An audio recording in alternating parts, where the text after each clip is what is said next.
Boa noite, Dr. Sanderson, e obrigado por ter aceito o nosso convite. Bom, antes de mais nada, Paulinho, eu quero agradecer a oportunidade da gente poder estar conversando. Antes de mais nada, com um grande amigo aqui, aos ouvintes da Rádio Comunidade. E hoje estou disposto a um desafio aqui, né? Abrimos a agenda a perguntas. Então, eu acho que esse é um desafio que sempre me encanta. Eu acho que a gente consegue, vamos dizer assim, dar um pouco daquilo que a gente sabe a todo mundo. E isso ajuda bastante. Então, fica à vontade. Nós estamos aqui para conversar hoje um pouquinho sobre tubo digestivo, sobre as patologias, sobre novos diagnósticos, sobre exames, sobre cirurgia, enfim, queremos que seja muito proveitoso a todos. Tudo bem, já chegaram algumas perguntas, que foi postado algumas fotos nas redes sociais, algumas perguntas já estão chegando pelo Facebook.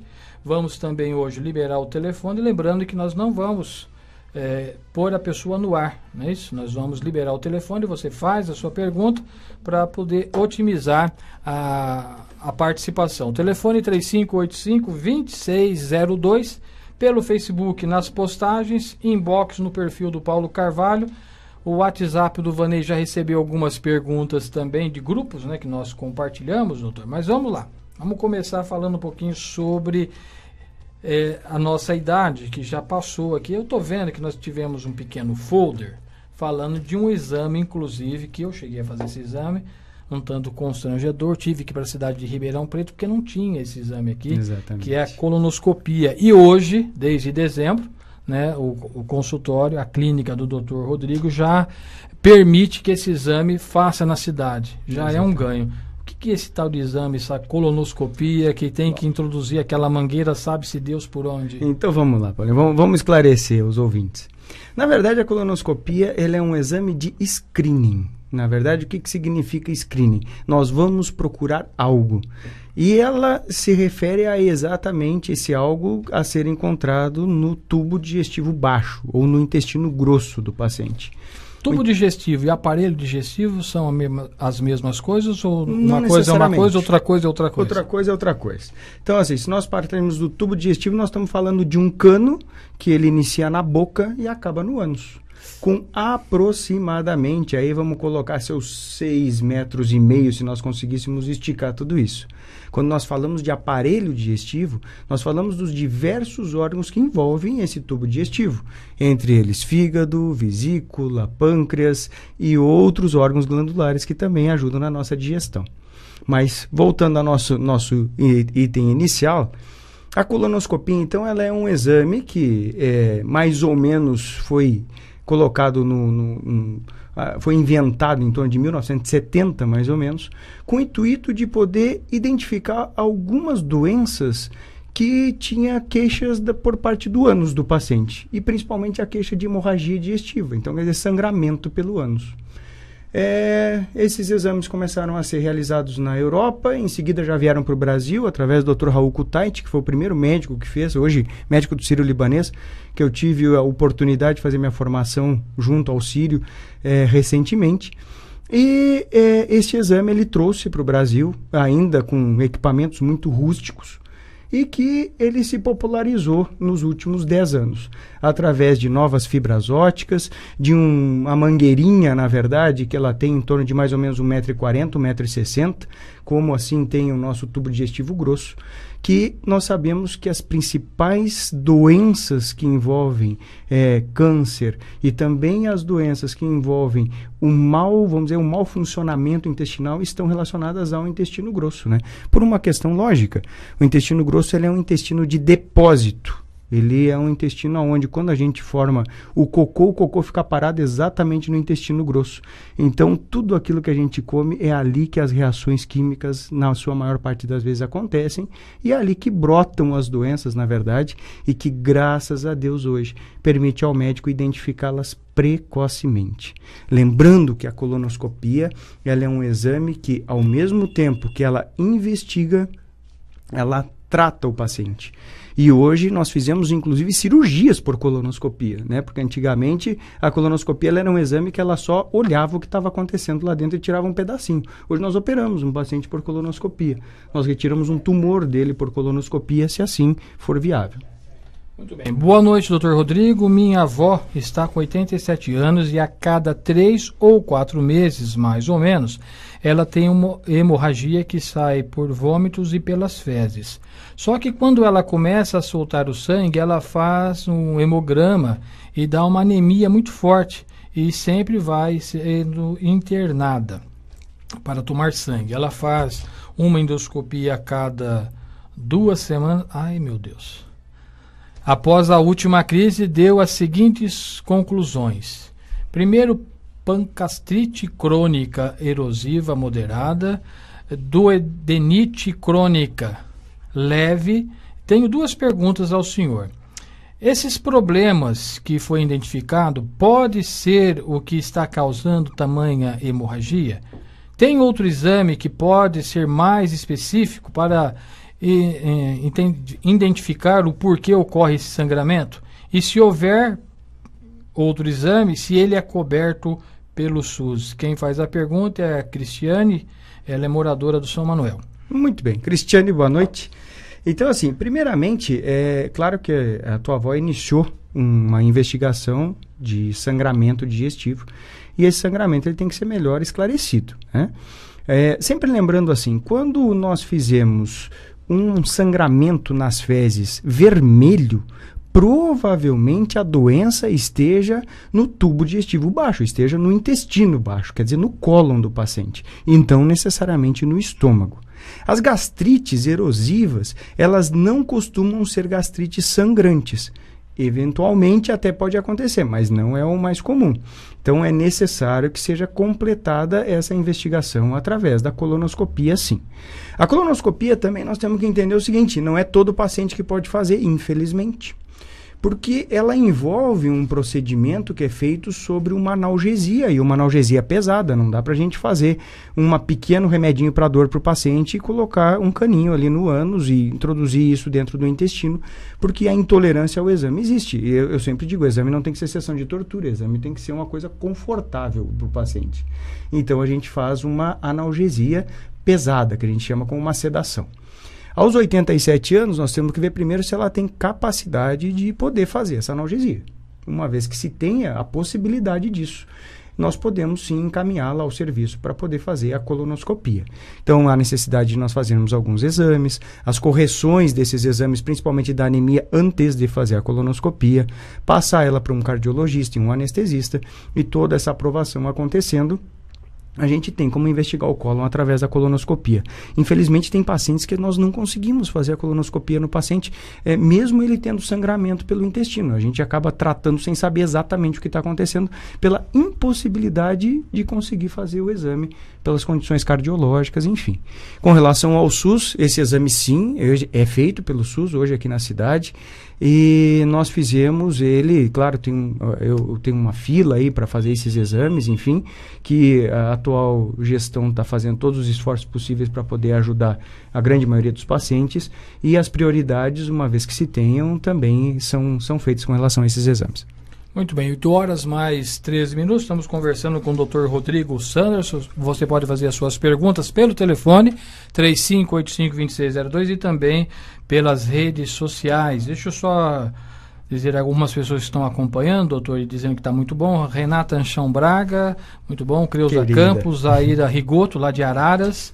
Vander Rogério Vieira, Miguel Rodrigues, Eliane Camargo, Vânia Sartori Fonseca, Lúcia Patriota, inclusive ela disse, essa eu não perco. Doutor Rodrigo, além de ser o melhor médico, também é cultura. Vera Bacarim, essa aqui é parente do senhor, né?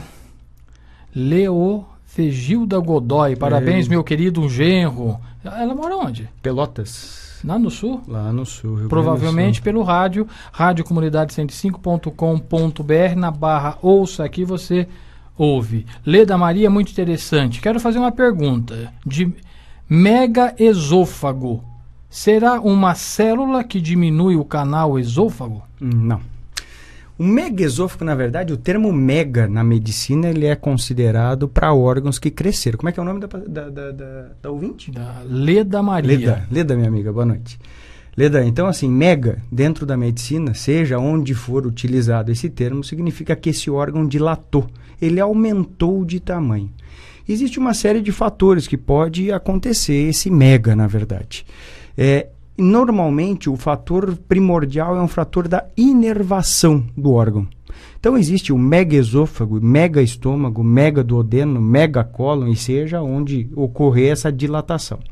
Mas, enfim, normalmente são doenças, são patologias que acometem os nervos, e esses nervos, uma vez que não contenham, vamos dizer assim, a estabilidade do órgão, esse órgão acaba se afrouxando e aumentando de tamanho.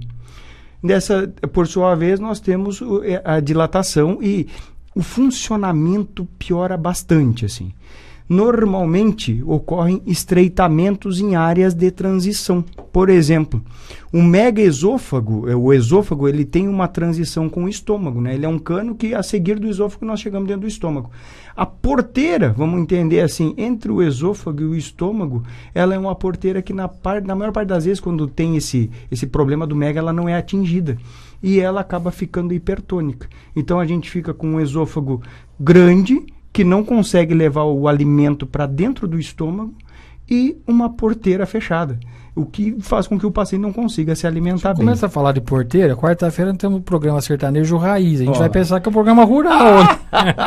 É que eu sempre digo uma coisa, sabe, Paulinho, eu tenho uma coisa importante assim com os meus pacientes, que eu acho que o médico, ele tem por obrigação usar termos que sejam extremamente compreendidos. Eu sempre fui contra nós utilizarmos termos técnicos, né? Porque eu não ia entender nada. Eu não entendi nada. Eu podia dizer aqui, falar sobre um granuloma do tipo necrótico exudativo com células epitelioides. Para, deixa a porteira. E isso é só uma feridinha, Paulinho. Então, assim, vamos falar feridinha que foi mais bonito. Mas voltando, fácil, né? Assim, mais fácil. Mas voltando lá para o mega, são dilatações de órgãos. E no nosso Brasilzão de Deus aí, um dos bichos responsáveis por isso é o Trypanosoma cruzi, que é um parasita muito comum, já foi muito mais comum aí na região de Minas Gerais, foi muito mais comum isso no Brasil. Hoje está mais, vamos dizer assim, no norte de Minas, sul da Bahia, mas ainda aconteceu a infecção desse bicho há muito tempo atrás aqui em São Paulo, e isso fez com que esse bicho tenha vamos dizer assim, um tropismo, ele gosta dos nervinhos, e ele faz com que o nervo não funcione. Então, sempre que nós tivermos esse mega, inicialmente a gente tem que fazer uma investigação para ver se o cara tem uma doença chamada doença de Chagas, que pode atingir o esôfago, coração, intestino e outros órgãos abdominais. Há um tempo atrás a gente imaginava que doença de Chagas era só no coração, né? O coração inchou. Exatamente. O coração cresceu. Exato, mas não necessariamente, né? O bichinho, ele é danado, ele tem o que a gente chama de tropismo. Tropismo significa o bichinho gostar de alguma coisa. Então, às vezes ele gosta do esôfago, ele vai lá e vai atacar essa inervação. Ou gosta do duodeno, ou gosta do estômago, ou gosta do intestino, enfim,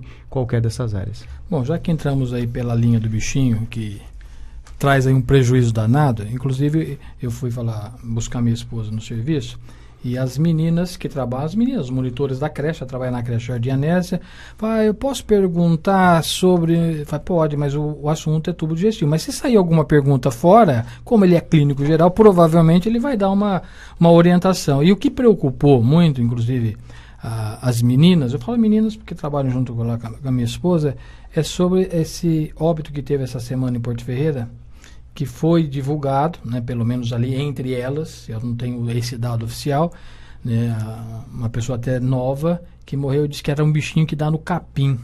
Você ouviu falar sobre que a pessoa tem o hábito de mascar e pegou uma bactéria? Só que aí, como é muito comentários e a gente não tem dados oficiais, então acaba complicando. Mas como falou, posso perguntar o que é esse bichinho do capim? Pode, não sei. Bichinho e capim, tem muito bichinho, Paulinho, né? Mas nenhum com o potencial de matar alguém, isso é bem importante, né?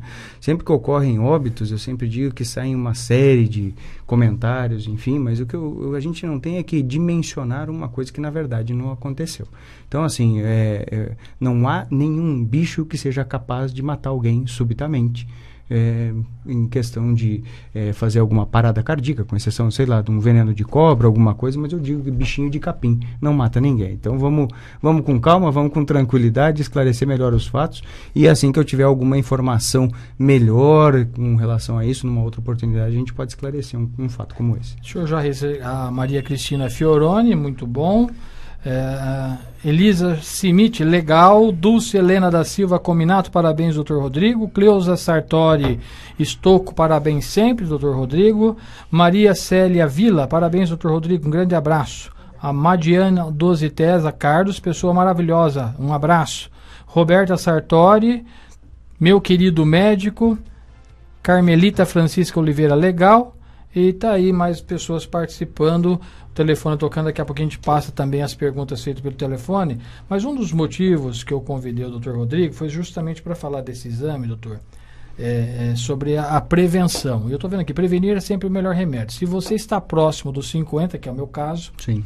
né, com 50 anos de idade, nunca realizou, no meu caso já realizei, a pedido inclusive do senhor, procure seu médico, ele pode ser o momento certo. Por que 50 anos e não antes ou depois? Os 50 anos, na verdade, é um divisor de águas dentro da saúde pública, né? Eu costumo dizer para os meus pacientes, e isso os estudos mais atuais comprovam, que os eventos que levam aos desfechos de doenças mais graves ocorrem entre 45 e 55 anos de idade. Aí nós temos uma série de doenças, inclusive, que levam o paciente a óbito. As cardiopatias, inicialmente, que são as doenças do coração, nós temos o câncer propriamente dito, e outras doenças renais, cerebrais, etc., entre 45 e 55 anos de idade. É claro que, na verdade, a Organização Mundial de Saúde, ela até gostaria de colocar exames para todos os pacientes aos 50 anos de idade, para que eles conseguissem, pelo menos, ter um entendimento um pouco melhor do seu organismo, né? Mas, infelizmente, isso às vezes não é possível. Com relação à colonoscopia, a Sociedade Brasileira de Coloproctologia, ela recomenda que os pacientes realmente façam, em torno dos 50 anos, uma colonoscopia, ou se houver uma história familiar positiva para câncer, esse exame até deve ser antecipado. Existe uma síndrome chamada síndrome de Linde, que é um francês que estudou muito sobre câncer, e tem uma característica interessante, que as famílias que são acometidas por câncer, principalmente, por exemplo, em 2 ou 3 gerações consecutivas, avô, filho e neto, eles devem começar a fazer exames já aos 35 anos. Às vezes aos 25 anos, conforme hoje o genótipo, né? Porque hoje eu tenho como estudar o câncer. Então, isso é feito hoje já em Porto Ferreira. Quando a gente opera um paciente, eu peço a biópsia e peço lá em Ribeirão Preto um examezinho chamado imunohistoquímica, que ele vai me dar a qualidade do bicho. Se o bicho é tranquilo, se o bicho é agressivo. E aí é que nós vamos tratar isso baseado nessa imunohistoquímica, enfim, podendo antecipar esses exames. A colonoscopia é um exame preventivo, uma vez que nós conseguimos entrar dentro do tubo digestivo do paciente e observar o que a gente chama de pólipo. O pólipo nada mais é do que uma verruga que lá dentro do intestino nós chamamos de pólipo. Então, a gente identificando essa lesão, é retirada, e se ela se caracterizar como adenoma, que é o nome desse pólipo, nós sabemos que são doenças precursoras de câncer. Então, o exame ele está prevenindo diretamente o aparecimento do câncer em um paciente. Vamos lá, chegando pergunta pelo telefone. O pâncreas é importante? Qual a sua função? Quem pergunta é a Célia do Jardim Primavera. Célia, minha querida, lá no sul nós dizemos assim, mas se é. E como é importante, né? O pâncreas, na verdade, ele é um órgão que ele forma uma série de enzimas, controla diabetes, enfim, e ele está envolvido diretamente com a digestão das carnes, das gorduras, e algumas células, quer dizer, alguns pedacinhos desse pâncreas ainda produzem hormônios que controlam a nossa glicemia. Então, assim, um deles é a nossa amiga insulina. Então, uma vez que o pâncreas seja atingido por alguma doença, alguma patologia, e aí nós temos, entre elas, a pancreatite, que é um processo inflamatório do pâncreas, que pode ter várias causas, podemos até citar algumas delas, mas enfim, nós temos o câncer de pâncreas, naturalmente esse pâncreas vamos dizer assim, diminui o seu funcionamento, e a digestão do paciente fica extremamente prejudicada. Então, a gente sempre tem um cuidado especial com o pâncreas para que não ocorram patologias que levem a essa insuficiência do ponto de vista da digestão. Mas ele é um órgão muito importante e está muito relacionado à digestão, então, de carnes, gorduras, principalmente com relação a isso, e esses hormônios que eu já falei para vocês que controlam o diabetes. Bom, só para a gente completar aqui uma pergunta, doutor, a Cristiana, ela fez uma réplica, lembra da avó de sangue? Sim. E quando sai nas fezes e no vômito sai escuro, lembra que o senhor falou que sai mais claro? Sim. se sai escuro? Na verdade, a cor das fezes, nós temos que lembrar o seguinte, as fezes, elas são, só é colorida, as nossas fezes, porque nós temos uma coisa dentro do nosso tubo digestivo. Aquela pergunta, no vômito sai escuro, é isso? Isso. O Cristiano faz a réplica, quando sai nas fezes e no vômito sai escuro. Então, primeira coisa, assim, o escuro tem uma série de interpretações, mas primeiro, o que dá coloração para nossas fezes é uma coisa que nós produzimos, e produzimos bastante, chamado bilis. Então, Bilis. a tal da bilis, que o nosso fígado, grande fígado, um cara legal que ajuda a gente, e ele produz então essa bilis. Essa bilis, ela entra em contato com as fezes e ela pinta as fezes de verde. Tanto é que se não tivesse a bilis, a nosso cocô seria cor branquinha, cor de massa de vidraceira, ia ser bonitinho, né? Mas a bilis, junto com outros componentes bacterianos, dá um certo aspecto e um odor característico às fezes. A escuridão nas fezes, elas podem também ser causadas por alimentos, né? Sim. Muito comum, beterraba, por exemplo, faz as fezes ficarem escuras, etc. E também as doenças do tubo digestivo, como, por exemplo, aí o sangramento do tubo digestivo. Mas, inicialmente, nós temos que observar que se esses vômitos escuros e essas fezes escuras se caracterizam mesmo como sangramento, que nós estaríamos falando de doença. Existem alguns testes que comumente se fazem, que é colocar água oxigenada nas fezes. E se ferver, tem sangue. Se não ferver, não tem sangue. Esse é um teste que pode ser utilizado. Muito bem. Vamos registrar aqui a filha do Dr. Laura, é isso? Laura. Laura está secretariando aqui, né, o programa também. Doutor, a Geralda do Porto Belo. Boa noite, doutor Rodrigo. Os problemas intestinais afetam mais os idosos ou não tem idade para isso? Afeta mais homens ou mulheres ou também ambos os sexos? Muito bem. Geralda, minha amiga, nome da minha avó. Vamos dar uma atenção especial para essa menina.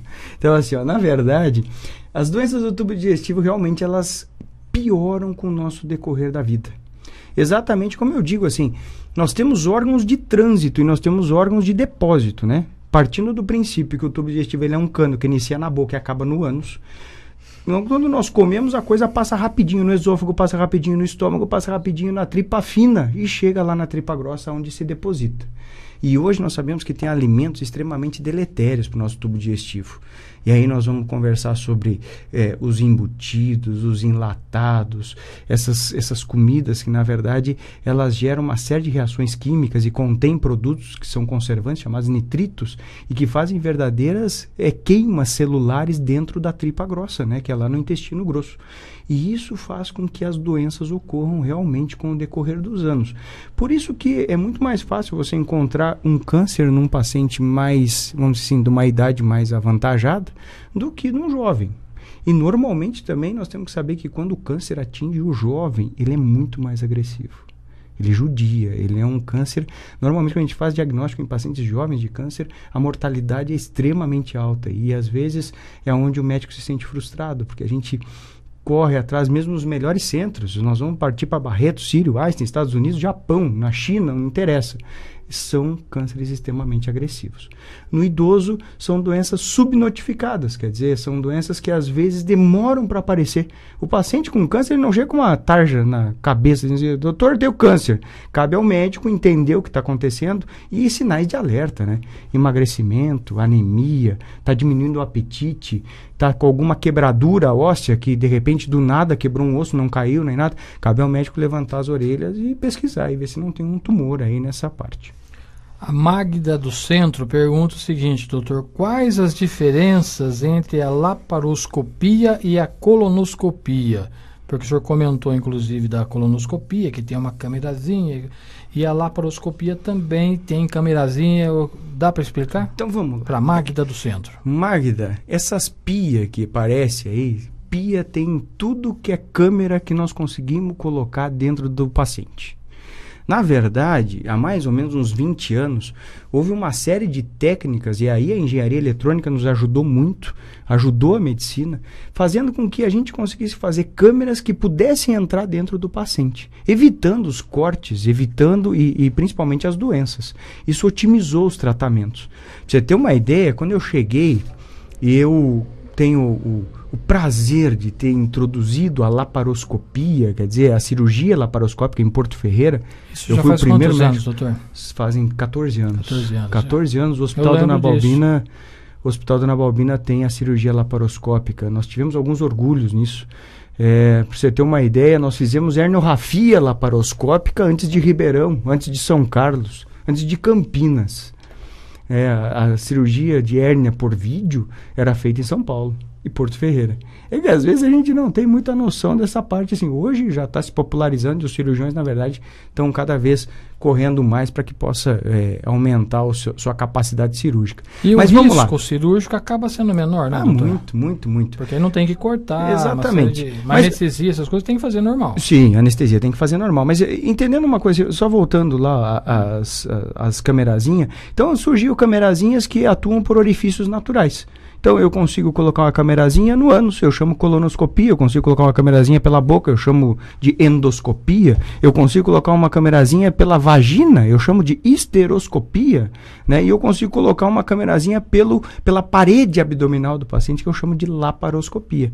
E a cada essas camerazinhas conseguem com que a gente faça pequenos procedimentos dentro dos abdômenes e, enfim, dentro do intestino. E isso cada vez está evoluindo mais, enfim, e que graças a Deus e que a medicina continue assim. E hoje nós já estamos falando de robô, né? Então hoje nós estamos na robótica já, né? Eu acho que esse aí vai ficar para os meus filhos, esse eu já não vou pegar, né? Apesar que a robótica ela vem evoluindo muito. Nós temos hoje nos Estados Unidos, para você ter uma ideia, Paulinho, nós estamos falando de 4.000 robôs já operando nos Estados Unidos, né? No Brasil nós estamos falando de 8. Então, assim, tem um pouquinho de diferença, né, com relação a isso. Os americanos estão saindo um pouquinho na frente, mas o brasileiro é guerreiro. Daqui uns dias nós estamos com o bicho por aí, estamos ajudando também. O senhor já ouviu falar nesse termo, nó na tripa? Nó na tripa existe. Antigamente existe. Barbaridade. Antigamente os antigos comentavam sobre o nó na tripa. Qual seria o nome disso nos dias de hoje? Quem pergunta é a Creuza, lá do Jandira. Muito bem. Então, assim, o tal do nó na tripa, na verdade, nós temos que entender o seguinte: nada mais é do que uma torção intestinal. Essa torção intestinal, a causa mais comum disso é nós termos uma cirurgia prévia no paciente. Uma vez que ele cortou a barriga, nós sabemos que o contato do oxigênio com o intestino, ele gera uma reação química que faz com que o intestino grude. E aí nós temos cesariana, né? Não inventaram ainda cesariana por vídeo, infelizmente, vai que um dia inventa, né? Aí fica mais fácil. Seria interessante. Seria interessante, né? Mas ainda não tem. Mas vamos entender ainda, essa tripa mais grudada, o nosso tubo digestivo, ele funciona que nem o lombo de uma cobra, Paulinho. Então ele faz uma contração e relaxamento, e isso vai acontecendo, só que quando nós temos um obstáculo, o intestino ele pode torcer sobre ele mesmo. E no momento que ele torce, é como uma mangueira que dobrou. E isso nós chamamos do tal do nó na tripa, onde o paciente não evacua. Não tem nada a ver com apendicite. Não. O apendicite é um processo inflamatório de apêndice. Né? É bem fácil, cara. A medicina é fácil. Quer ver como é simples? O tubo digestivo só tem 3 coisas que acontecem no tubo digestivo: ou ele inflama, ou ele obstrui, ou ele não funciona. Então, assim, é assim simples, que a gente faz. É simples, né? Então, assim, quando inflama, nós temos as ites: apendicite, colicistite, colite, todas as ites possíveis. Quando ele está obstruído, quer dizer, quando ele tem alguma coisa que aperta ele, nós temos os tumores, os nós na tripas e às vezes doenças mesmo que fazem deformidades do tubo digestivo. E às vezes é tudo bonitinho, só que não funciona. Tem pacientes que chegam no meu consultório assim, a gente investiga: doutor, meu intestino não funciona. Ah, beleza. Aí chega lá, investiga, fez todos os exames, não tem nenhuma dúvida, mas doutor, o que está acontecendo? Está tudo bonitinho, só que ele não funciona. A isso nós damos o nome de síndrome do intestino irritável, né? Uma causa, quando o médico não sabe também, a gente diz um nome bonito para o paciente, chamado causa idiopática, né? Causa idiopática é bonito, né? O nome quer dizer assim, eu não sei por que está acontecendo isso, mas sabemos que hoje fatores como estresse, o dia a dia, podem fazer com que o nosso tubo digestivo não funcione bem. Existe algum problema no tubo digestivo que é de má formação já de nascença e que só se percebe com o passar do tempo ou mais idade? Tem uma série de doenças. E assim, são doenças que apavoram os pais e às vezes fazem muito diagnóstico tardio. Tem uma doença muito comum que atinge crianças. Comum não, porque graças a Deus não nascem tantas crianças com isso, mas eu tive a oportunidade de acompanhar vários pacientes com isso. Chama doença de Hirschsprung. A doença de Hirschsprung é uma doença na qual o paciente nasce com pouca inervação no intestino. Então, assim, o intestino não funciona daquela criança. Não quer dizer, mãe e pai, pelo amor de Deus, que criança que não faz cocô tem essa doença, tá? Não levem por esse lado. Mas foi me perguntado se existem doenças que nascem realmente. Existem as estenoses, tem crianças que nascem com verdadeiros fechamentos no esôfago, estenose de esôfago, fazem com fechamentos no estômago, chamada estenose hipertrófica de piloro. Enfim, tem uma série de doenças que as crianças já nascem com Já elas. pensou um programa com o Dr. Rodrigo e o Dr. Druziani, advogado, ele falando a língua jurídica e ele os termos técnicos? Ia ser, por isso que eu digo, nós temos que nos aproximar. Temos que nos aproximar. A Nadir Mourão pergunta o seguinte, ela é da Vila Nova. Boa noite, Dr. Rodrigo. Tenho dificuldade de ir ao banheiro com normalidade e diariamente. Sempre à noite tenho inchaço nos pés. Isso tem alguma ligação? Não. Na verdade, o inchaço pode ser algum problema, às vezes, venoso, enfim, ou cardiológico, ou renal. Mas o fator de não ir no banheiro, hoje que eu tenho uma oportunidade, vamos falar para todos. Primeiro, assim, nosso intestino ele não precisa funcionar todos os dias. Então, assim, a ideia dos pacientes, assim, você chega os pacientes no meu consultório. Relógio. Tem gente que fala, grande parte das pessoas fala, né? Mas eu sempre digo assim, o normal é o mais comum, mas nem sempre aquilo. O que seria do pé grande se todo mundo tivesse o pé pequeno, né? Então, nós temos que entender uma coisa assim, o conceito de constipação mudou com o decorrer do tempo, né? O que nós entendemos hoje por constipação são pacientes que evacuam de forma, vamos dizer assim, desconfortável. Não interessa se o paciente evacua todos os dias ou se ele demora 2, 3 dias para fazer cocô, mas isso se torna uma coisa desconfortável para o paciente. Desconfortável do ponto de vista de inchaço abdominal, desconfortável que dá uma sensação de resíduo fecal, ele vai lá e faz cocô, parece que sobra cocô dentro do intestino do paciente. Então, assim, o que nós entendemos hoje por constipação é uma regra intestinal na qual ocorre uma evacuação desconfortável. Pergunta, quem tem intestino preso tem mais probabilidade de ter câncer ou isso é um mito? Quem pergunta é a Maria Antônia do Serra d'Água. Verdade, Maria Antônia, é verdade. Lembra aquilo que eu falei, né? O intestino grosso ele é um intestino de depósito. Então, quanto mais tempo as fezes ficarem em contato com o tubo digestivo, mais vai aumentar a chance desse tubo digestivo ter doenças, infelizmente. Hoje é importante você entender que constipação tem conserto, né? Não é uma coisa que você diz, doutor, eu sou constipado e fui assim a vida inteira. Não, hoje nós temos uma série de hábitos que a gente pode melhorar. Já vamos citar uns aqui, Paulinho, vamos conversar sobre alguns hábitos que eu acho importante. Eu não vou fazer consulta de remédio, mas vamos colocar coisas que o paciente pode ajudar. Primeira coisa para o paciente constipado, assim, deu vontade de fazer cocô, vai fazer. Mas constipado não é só no nariz? Não, pode ser, às vezes pode ter. Mas vamos pensar do outro lado, né? Então, assim, primeira coisa, isso é extremamente importante. Deu vontade de fazer cocô, larga o que você está fazendo e vai lá fazer. Não fica se apertando. Né? Existe uma certa... tanto é que a constipação ela atinge mais mulheres do que homem, né? Porque eu costumo dizer que o homem ele é danado. O homem baixa a calça em qualquer canto e faz seu cocôzinho. Mulher não, né? Mulher chegou no banheiro, se tiver um cheirinho, um pinguinho, qualquer coisa, não faz. Então nós temos que entender que assim... O hábito intestinal, uma vez que nós inibimos a evacuação, uma vez que eu estou com vontade de fazer cocô, eu vou lá e aperto aquela vontade. Para dar outro reflexo demora muito. Isso acontecendo com frequência faz com que o intestino entre numa coisa que nós chamamos de adinamia. Quer dizer, ele funciona de uma forma mais lenta. E a partir de então, cada reflexo que o paciente faz de fechar ali a porteirinha do ânus na hora de evacuar, piora a sua evacuação. Né? Então eu digo assim para os pacientes que são constipados. Primeira coisa... deu vontade de fazer cocô, larga o que você está fazendo e vai lá resolver. Segunda coisa importante para o paciente constipado, aquilo que a avó já conta, né? Coma verduras, coma frutas que ajudem o intestino. Lembrando que banana e maçã prendem o intestino, né? Banana e maçã prendem. Todas as outras melhor, mas banana e maçã não é fruta para quem é constipado. Outra coisa importante que nós temos que fazer é tomar água. Né? Porque se eu não tomar água, eu não hidrato minhas fezes. Eu não hidratando minhas fezes, eu não faço cocô. Né? O cocô fica duro, ele fica preso, não sai do tubo digestivo, ele tem um limbo dentro dele. Agora, se eu tiver uma coisa muito pétrea ali dentro, o limbo não consegue fazer com que a gente expulse isso. E aí eu chamo a regra dos 12 Mas copos. água não é para fazer xixi só? Pois é, aí é que tá. Só para você ter uma ideia, na tripa grossa, no intestino grosso, a única função desse intestino grosso é ele formar o bolo fecal e absorver água. Então, se eu tomar pouca água, ele vai absorver a água que o rim precisa, que as células precisam.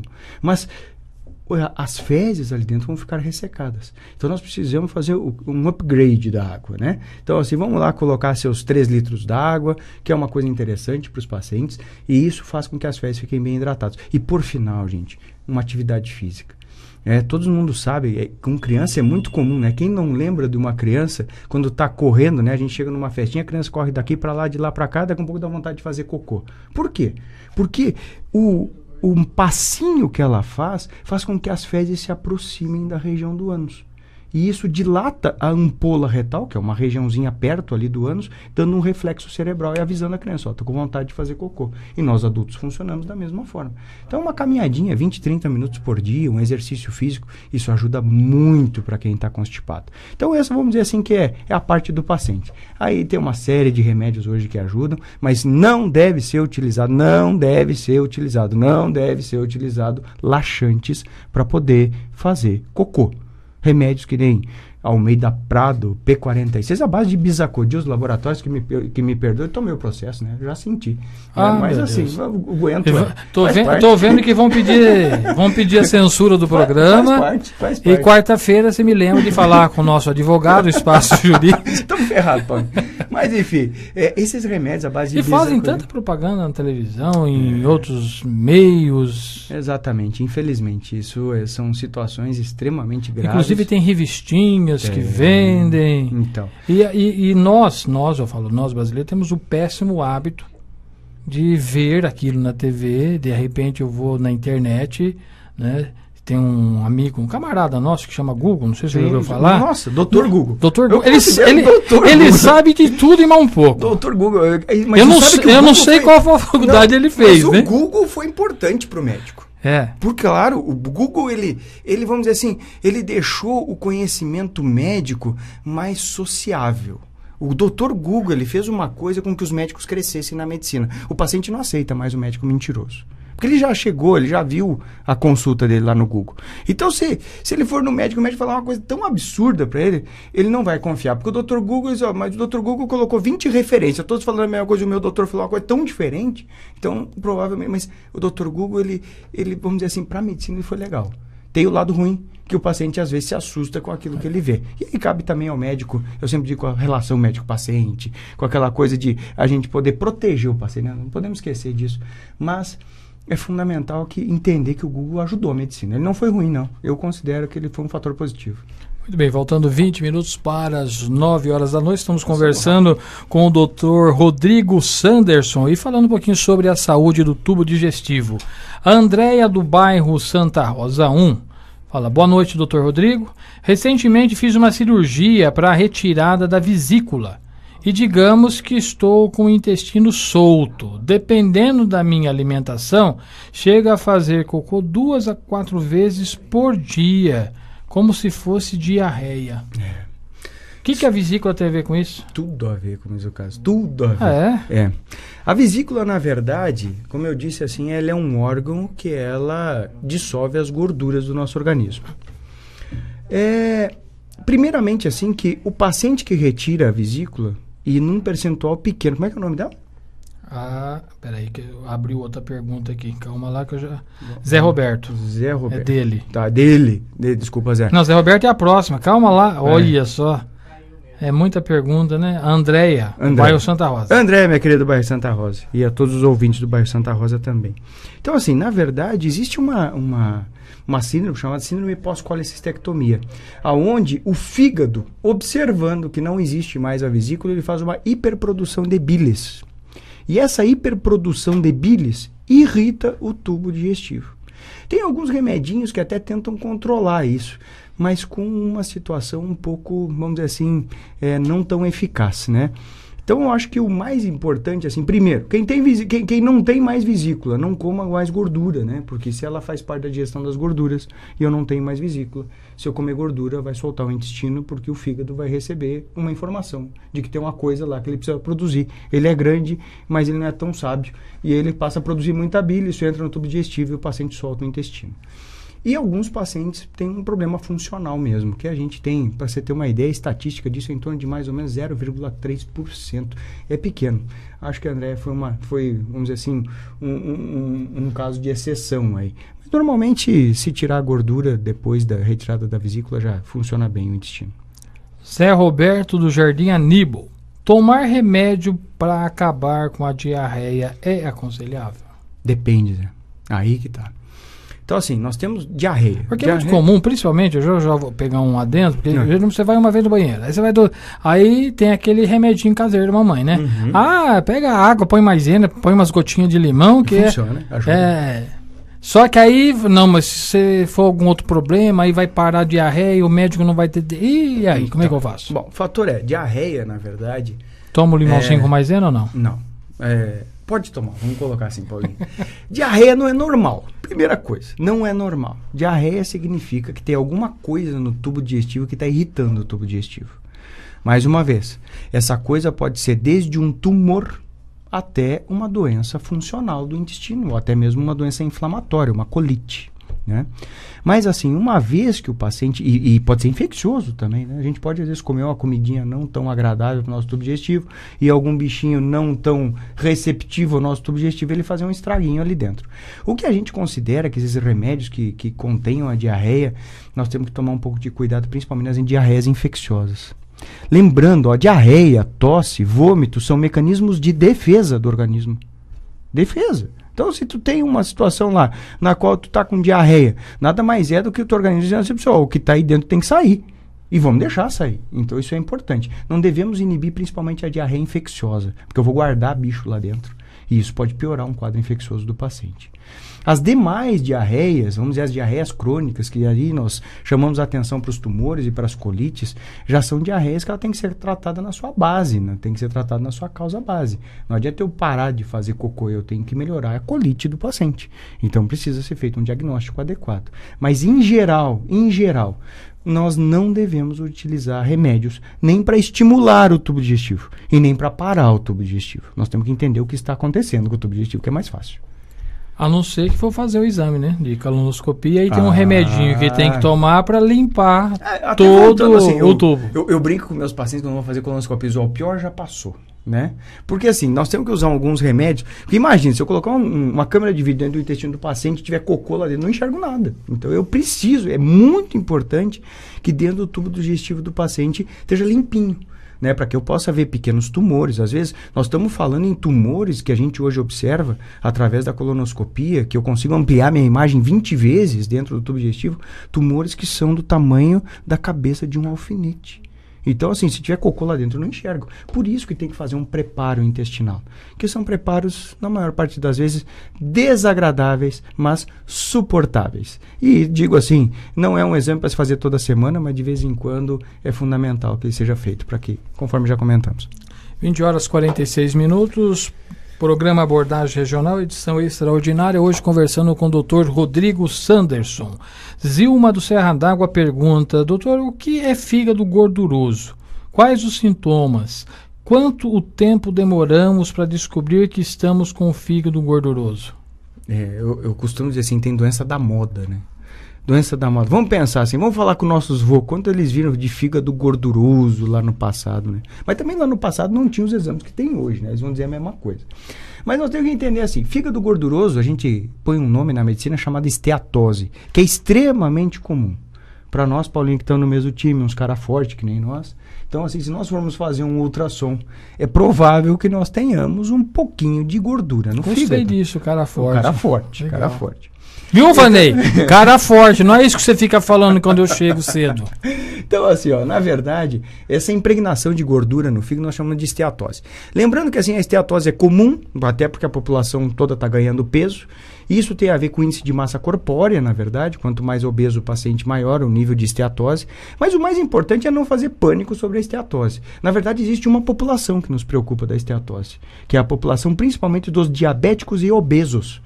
Porque essa associação pode levar o paciente a fazer cirrose hepática.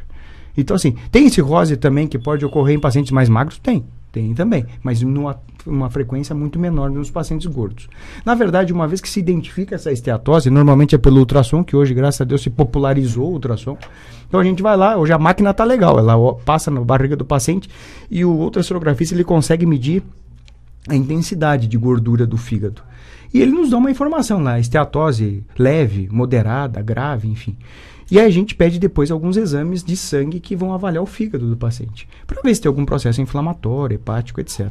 Mas a princípio, sem pânicos, né? O paciente um pouquinho acima do peso vai ter alguma esteatosezinha, lembrando que no diabético e obeso esse cara precisa de uma atenção especial. O Zé Roberto pergunta de novo aqui. Minha neta tem cólicas muito fortes. O remédio Luftal alivia, mas depois de um tempo volta. O que devo fazer? Bom, procure um médico de sua confiança. Procure um médico de sua confiança. Vamos tentar orientar o Zé. Zé, meu amigo, o seguinte, assim, a primeira coisa, muda muito a idade do paciente, né? A criança que tem mais cólica é o recém-nascido, né? O recém-nascido até 3 meses de idade, ele está numa fase de amadurecimento do tubo digestivo. Então é muito comum, às vezes, eu recebo, às vezes, pacientes pediátricos encaminhados já por pediatras, etc., com dor abdominal, que choram, ou às vezes me encontram também, dizem, doutor, meu filho está com 3 meses, 4 meses, está chorando. Eu sempre digo para os pacientes, olha, ele só chora porque não sabe falar, senão ele sentava e explicava o que ele estava sentindo, né? Então, criança... Faz sentido isso. Senão ele sentava e explicava, mas infelizmente a criança não faz, então a forma dela se expressar é através do choro, né? Que às vezes pode incomodar um pouquinho esse choro aí. Mas enfim, a idade fala muito a favor do tipo tipo de cólica e dor. Na criança um pouco maior, aí, numa faixa em torno de 5, 7 anos, então vamos, no pequenininho é uma imaturidade do tubo digestivo, que é uma coisa fisiológica. No maiorzinho, a grande maioria de causa de dor abdominal em criança são causas psicogênicas. A criança sabe. E a criança é esperta, que se der dor na barriga dela, o papai e a mamãe vão fazer carinho, vão fazer massagenzinha, vão fazer compressinha morna e vão cuidar e vão levar no doutor. E às vezes o pai trabalha a semana inteira e não tem muito tempo, e aí quando chega em casa dá dor na barriga. Então as causas psicogênicas são as causas mais comuns. Criança, sempre lembrando assim, pais de todo o Brasil, vamos lá. Criança que está assim brincando, criança que está ganhando peso, criança que tem um bom desenvolvimento psicomotor não é criança doente, ponto. Ela pode ter até, vamos dizer assim, alguma coisinha que incomode ela, mas a pensar em doenças mais graves, normalmente isso não acontece. Muito bem, faltando 9 minutos para as 9, passa rápido, né, doutor? Olha, o Alberto Borges mandando um abraço, o Alex Bendante, Diego Silva, Pastor Estênio Façanha, Claudete Inácio da Silva e o Renato Almeida. E o Beto deixa um recado aqui também nas fotos que nós postamos. Deixa eu ver o recado aqui. Estamos ouvindo, muito interessante, excelente o programa. Parabéns aos fortes e até amanhã com a Força Tricolor no bate-bola. Aí é um recado para você, viu, Vanê? O Vanê também é São Paulino. Tá certo. E amanhã, a partir do meio-dia, temos um programa Bate-Bola, um programa especial aí falando sobre o esporte. E eles acham que entendem de futebol, né? Mas o senhor tem algum time de coração ou não? Meu time de coração é o Grêmio Futebol Clube. É gaúcho, né, tchê? Tchê, o Grêmio. Mas aqui eu adotei o São Paulo, eu sou muito simpatizante do São Paulo. Eu acho que eu peguei um tricolor do Sul por um tricolor paulista, ué. Faz certo. O exame do doutor... O exame do doutor... Elaine do Centro. Oi, doutor. O exame do doutor foi boa, né? Elaine do Centro. Oi, doutor. O exame enemopaco, é isso mesmo o nome? Sim. Visualiza o que no intestino? Então vamos lá. Na verdade é um método radiológico, é feito pelo radiologista para poder identificar. Não tem nada a ver com rádio nem com relógio. Não, nem aquele que a gente tem na cabeceira da cama. Não, Paulinho, não. Coisa simples. É um examezinho parecido com a colonoscopia, mas nada a ver, como diz o caso, né? Se propõe a coisas diferentes. Eu tenho como estudar o tubo digestivo e inicialmente o tubo digestivo do paciente há anos atrás. Usa uma mangueirinha pequenininha, mais ou menos 10 centímetros, onde a gente injeta um contraste dentro do ânus do paciente. Escreveu pro senhor aqui, ó. Convido o doutor pro bate-bola, falar do Grêmio. Tá indo bem, cara. Meu time é cavalo de chegada, é forte. Vamos lá. Mas vamos lá. Antes do advento da endoscopia e da colonoscopia, e aí vai meus cumprimentos sinceros, cumprimentos ao Dr. Moser, Dr. Neif, Dr. Wilson Dus, Dr. Sápia, quando eu nasci foi o Dr. Moser, Saad, Dr. Zezinho, tem um de Pirassununga, eu tô esquecendo, da velha guarda, mas enfim, foram caras que eu costumo dizer assim, na época deles não tinham essas coisas. E eles fizeram medicina com raio-x, cara. Então eles davam coisinha para os pacientes beber e colocavam coisinhas desses contrastes no ânus do paciente para poder entender o que estava acontecendo, que foram os primeiros métodos diagnósticos. Então esses enema opaco, então lembrando assim, raio-x contrastado do esôfago, do estômago e do duodeno. É uma maneira que nós temos de, através de um contraste, colocar pela boca e estudar o tubo digestivo alto. Raio-x de trânsito intestinal. É um raio-x que nós utilizamos, também toma um contraste para estudar a tripa fina. E aí nós temos também o enema opaco, que é um examezinho que a gente introduz, um líquido branco pelo ânus com contraste para estudar o tubo digestivo baixo. Muito bem, faltando 7 minutos para as 9, vamos reservar aqui um espaçozinho, doutor, para falar principalmente desses exames. A gente já falou da idade, aonde, quando marcar, o que preciso fazer, e se eu já consigo perceber algum sintoma prático, eu falei, tem alguma coisa errada aí. Então vamos lá. Primeiro assim, emagrecimentos de causa inexplicável. Abre o olho. O paciente de repente estava bem, não fez dieta, perdeu 10, 15 quilos. Abre o olho porque deve ter alguma coisa aí nesse tubo digestivo do paciente. Deve ser investigado.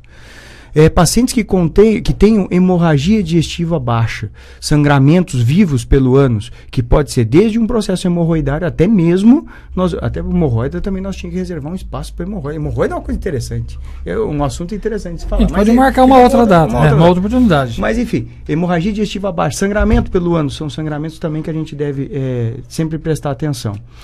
Pacientes que têm história familiar de câncer, abrir o olho com a história familiar de câncer, lembrar dessa síndrome que eu falei lá no início, síndrome de Linde, aonde às vezes nós temos a questão genética do câncer. Então são as 3 principais situações nas quais nós temos que abrir o olho e fazer esse examezinho aí que nos ajuda e ajuda muito.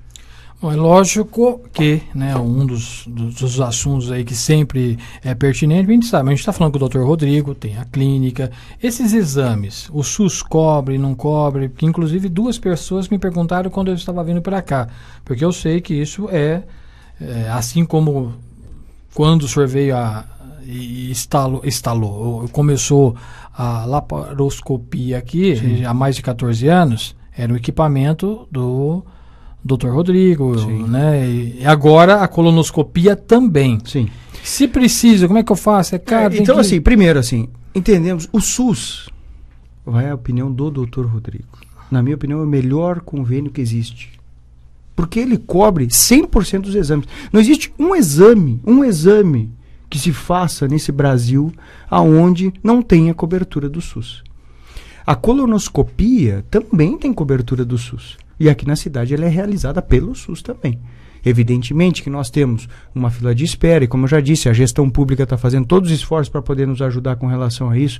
São pessoas extremamente capazes e de preferência de boa vontade, né? Eu sempre digo, quando se tem boa vontade na gestão pública, tudo funciona bem. E hoje sim tem se feito o exame, tanto da endoscopia quanto da colonoscopia. Nós estamos num nível de saúde, Paulinho, que graças a Deus nós estamos num nível bom de saúde. Se nós formos comparar com cidades aí do interior de São Paulo, nós estamos bem à frente. E eu acho que o paciente do SUS hoje, com todas as dificuldades que se tem, e sinceramente a gente tenta, eu sempre digo assim, sanar isso da melhor forma possível, mas no nosso município são muito bem assistidos. Do ponto de vista de exames, diagnósticos, tem a mãe hospital, Dona Balbina. Isso fica aqui um apelo meu, porque eu fico assim, porque vamos lá, porque o Hospital Amaral Carvalho, e vamos lá, porque o Hospital de Barretos, e como se esses hospitais resolvessem o problema do mundo, sendo que quando a gente tem uma dor de barriga é no Hospital Dona Balbina que a gente está indo, que tem uma mesa extremamente dedicada com o melhoramento do hospital, recentemente com a inauguração de uma UTI para nossa cidade, investimento de milhões dentro de um hospital, com poder público, com a participação do ponto de vista privado e principalmente com gestores capazes de poderem melhorar o nosso hospital. Então, assim, hoje nós estamos num nível legal. Hoje, inclusive, graças a Deus, foi um avanço na inauguração sábado passado da UTI. Sim. Eu conversei com o Paulo Fávaro, né, que é o provedor, que inclusive participa do bate-bola quase todos os sábados. Uhum. E nós vimos, ele acompanhou, eu vi agora algumas fotos. Essa semana, inclusive, eu vi um caso inédito em Porto Ferreira, eu vou até ser testemunha. É a primeira vez que eu consegui ver 8 vereadores numa casa de leis de 11 que estavam todos fazendo uma visita na UTI, né, sendo monitorado ali pelo Anselmo, pela equipe do hospital, e a gente percebe que está havendo, como o senhor mesmo falou aí, tanto do gestor público quanto dos legisladores, uma preocupação maior, né, para buscar aí recursos ainda mais para Porto Ferreira, na área da saúde. Sim, nós estamos, eu considero hoje que a gente está num polo muito legal de desenvolvimento de saúde e que, graças a Deus, nosso município ele tem melhorado dia a dia em exames, diagnóstico, equipe médica. Eu tive a oportunidade de, quando eu cheguei há 13 anos atrás, depois de mim vieram outros 17 profissionais morar em Porto Ferreira. 17 médicos novos vieram morar em Porto Ferreira. Imagina o que isso não trouxe. Gente com especialidades fantásticas, gente bem formada, gente com um título na mão, gente que veio para fazer o melhor para a nossa população. Muito bem. Tem mais aqui? Deixa eu ver que tá... Ah, tá. Tá chegando o recadinho. O pessoal tá sentindo muito calor, mas tá gostoso, né? O programa hoje à noite, mas a gente de dia, de manhã. Bom, já penso que é só aguinha com açúcar, coisa boa, não. Vamos agora à parte difícil aqui do programa. Já estamos no finalmente, precisamos encerrar, mas eu vou fazer um desafio para o senhor ao vivo. Opa. Aí, se o senhor assumiu, se não assumiu, pelo menos a gente tem gravado, inclusive na censura. É isso, Vanei Marques? Agora me apertou. Bom, nós já vimos aí há algum tempo, conversando com o senhor, né, de se criar, e é um projeto, inclusive da administração, da Associação de Comunicação Comunitária Vida Nova, que é a mantenedora da Rádio Comunidade FM, de ter um espaço, uma prestação de serviço à comunidade no tangente ao profissional médico. E nós sabemos hoje que a clínica que fica ali na Rua Luiz Gama, esquina com a João Salgueiro, tem um endereço aqui, doutor? Luiz Gama 668. 668, telefone 3589-3999, tem, se não me falha a memória, todas as especialidades médicas. Quase todas. Daria para nos abastecer aí com profissionais, pelo menos semanalmente. A gente determina um dia e hora, né, para que nós possamos aí ter essa prestação de serviço à população, ou gravado, vamos lá no consultório, né, Vanei, trazemos com dicas. Hoje foi um aperitivo, aí vamos dizer assim, para os nossos ouvintes. Eu queria ver se a gente poderia fazer uma parceria com a clínica do doutor e trazer aos nossos ouvintes semanalmente um profissional da área médica para abastecer com conhecimento a população ferreirense. Eu acho que, assim, Paulinho, primeiro a gente fica muito lisonjeado com o convite, porque quando a gente faz um projeto, que a gente pode estar construindo uma casa, comprando um apartamento, trocando de carro, mas a gente constrói uma clínica com várias especialidades para que a gente possa melhorar a qualidade de saúde da nossa cidade. O médico ele tem uma obrigação social muito grande, cara, muito grande. Eu sempre digo assim, se cada um de nós fizer um pequeno pedaço, a gente consegue melhorar muita coisa. E o centro médico hoje tem profissionais de altíssimo gabarito, não desfazendo os demais. Isso é uma coisa importante, né? Porque eu sempre digo, às vezes criam-se arestas desnecessárias. Eu considero hoje que eu consegui reunir bons profissionais para poderem trabalhar. Eu, na qualidade de diretor do centro médico, tenho responsável. Quantos médico, profissionais, né? Hoje nós estamos na área médica, sem contar os atendentes, exatamente, mas só na área médica hoje nós estamos com 11 médicos, né? As especialidades cirúrgicas praticamente todas lá dentro, né? Hoje cirurgia plástica, cirurgia vascular, gastrocirurgia, urologia, enfim, aí nós temos neuro, nós temos dermatologia, pediatra, cardiologia, ginecologia, pneumologia, enfim, uma série de especialidades aonde os profissionais com altamente têm seu gabarito para poder nos ajudar. Mas eu acho que é um desafio aceito.